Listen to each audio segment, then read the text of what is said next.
basically they're gonna clean the stuff off, and then they're gonna rip into this DCU Chapter 1, Gods and Monsters. That's the name they've given it. So, guys, I'm just gonna go read through these. I don't know if this is even in order, and I'm not. I kind of try to remember which one's a TV series and which one's movies, but I'll just go through all of them straight up. So we've got Creature Commandos, Waller, which is a TV show. Yep. Superman Legacy movie. Lanterns, TV show. The Authority movie.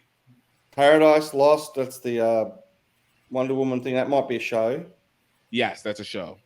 The Brave and the Bold, which is movie, which is about Robin. Boosters Gold. Damien show. Supergirl, Woman of Tomorrow. Yeah, movie. And then Swamp Thing. Yes. So I don't know even where to start with that, boys. What are your first initial impressions of this lineup? My first initial impressions is this man has already written the script fast enough to be able to be ready to cast a Superman, get ready to take it into production. It has to be either later this year or at the latest early 24 for a mid-20 or an early 2025 release. That is wild to me.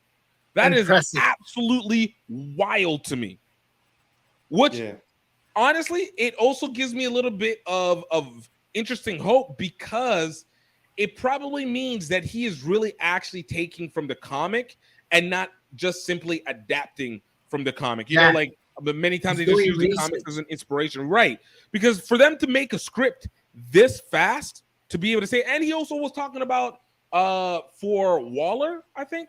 He already has like 3 episodes of one of the shows, Waller, already written up. Like, that's insane. He's only been on the job for 6 months. Yeah. Yeah. He mustn't sleep much. It's not even up to 6 months. You know what I think? Maybe he's gotten the heads up way before, they've actually said that James Gunn is taking over. Maybe, like somebody said, write me scripts for these, and if we like it, we'll make you the Kevin Feige of DC. Maybe that's why he has such a head start. You know, that would make sense. I don't know, but yeah. I mean, it's just. I mean, they talk about Marvel dumping on us all these shows and movies for Phase 4. Well, this is even bigger. So one of the first impressions I had was when they said Waller, and I said, "Oh, that's got to be Viola Davis." And if that's Viola Davis, they haven't sacked everybody. Like they haven't sacked everybody. Yep.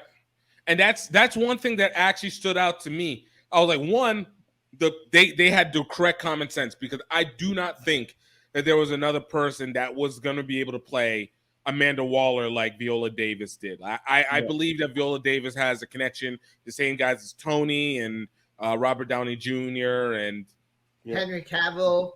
Right. Professor Xavier and Patrick Stewart. Like, these are natural roles for the people who are acting them. But it also did stand to the fact that, like, whenever he was saying that he talked to Henry Cavill and said maybe there's they said like maybe there's a chance to use them in the future. Like, now it actually makes me think like, okay, there is something to this, which would make sense as to why they keep talking about how the previous regime basically dicked Henry Cavill around and never intended on ever casting him back again.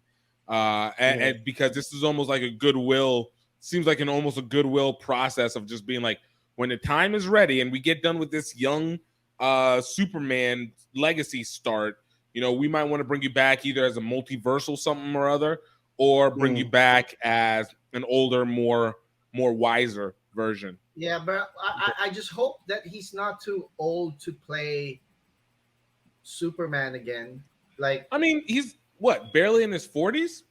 Yeah, but the thing is, with the lineup that they have for the next few years, it might be another 10 years before we see an actual, like, older Superman or a Justice League Superman to come out. because look at the titles that they've got lined up.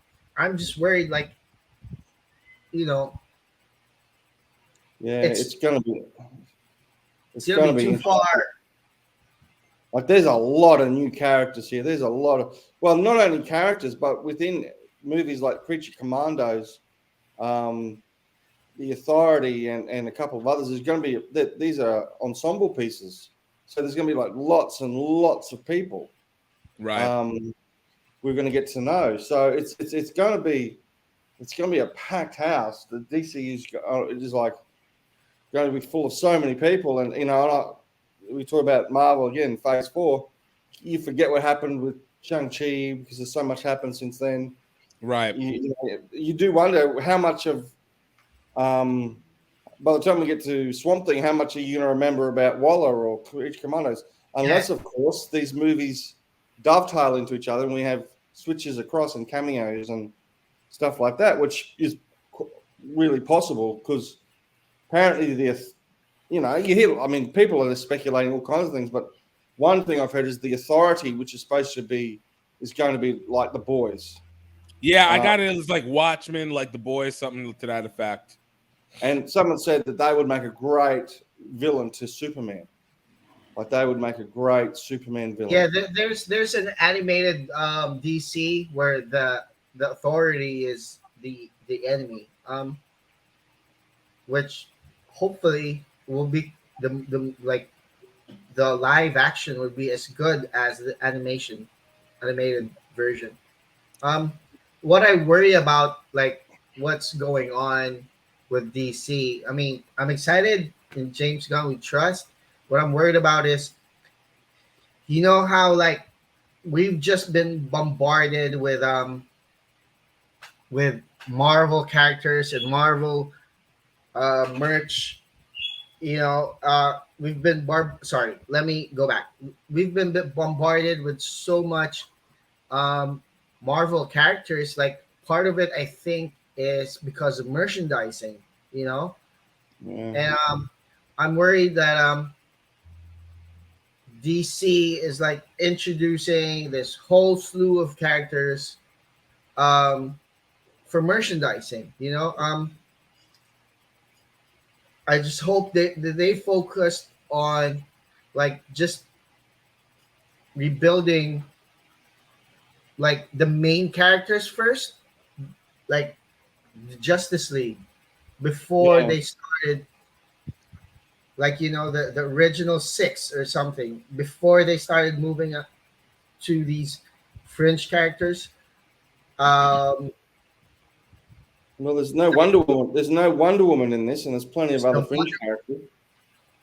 Well, there's no Wonder Woman, but there's Paradise Island. Yeah, there's Paradise Lost, yeah. So I do think that what they're basically doing is setting a heavy level of groundwork. It looks like it's an accelerated Phase 1 without having to team up, which, for what it's worth, might actually be good because outside of and let's not forget this Elseworld component of it where Joker and the Batman exists as well.